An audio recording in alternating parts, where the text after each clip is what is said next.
Thank you so much for getting this DVD and supporting Proko.com and making more videos like these. I've had a blast making these videos, and I hope you enjoy watching them and that you learn a lot. Before we get started with the lessons, I just want to do a quick overview of the materials that I use in this DVD. First, the paper. I use smooth newsprint when I do studies because it's cheap and allows you to shade very smooth tones. It's important that you buy the smooth newsprint and not the rough. Nothing wrong with the rough, it's just that the smooth gets better details. The rough has some texture that breaks up the details a bit. Before you start drawing, make sure you're drawing on a thick stack of newsprint. This provides some cushion and gets smoother tones when you're shading. If you're getting towards the back of the pad, some of the texture from the cardboard will begin to show through.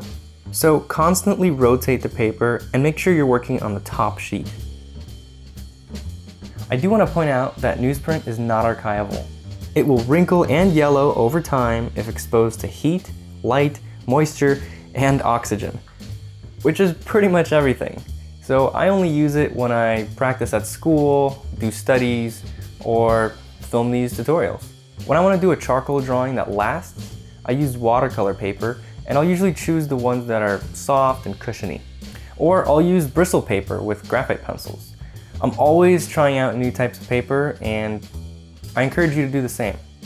The pencil I use for these videos is a Conte 1710B and sometimes a 2B for shading. I sharpen these pencils like this with a razor blade and sandpaper. I'll describe the sharpening process in the next video.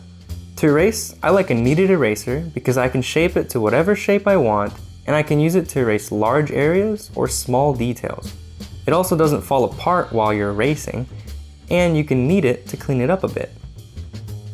You'll need either a clipboard, a piece of wood, or foam board with clips to hold the paper.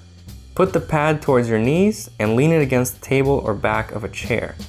Hold the pencil like a paintbrush, sit up straight, move from the shoulder, and you're ready to begin.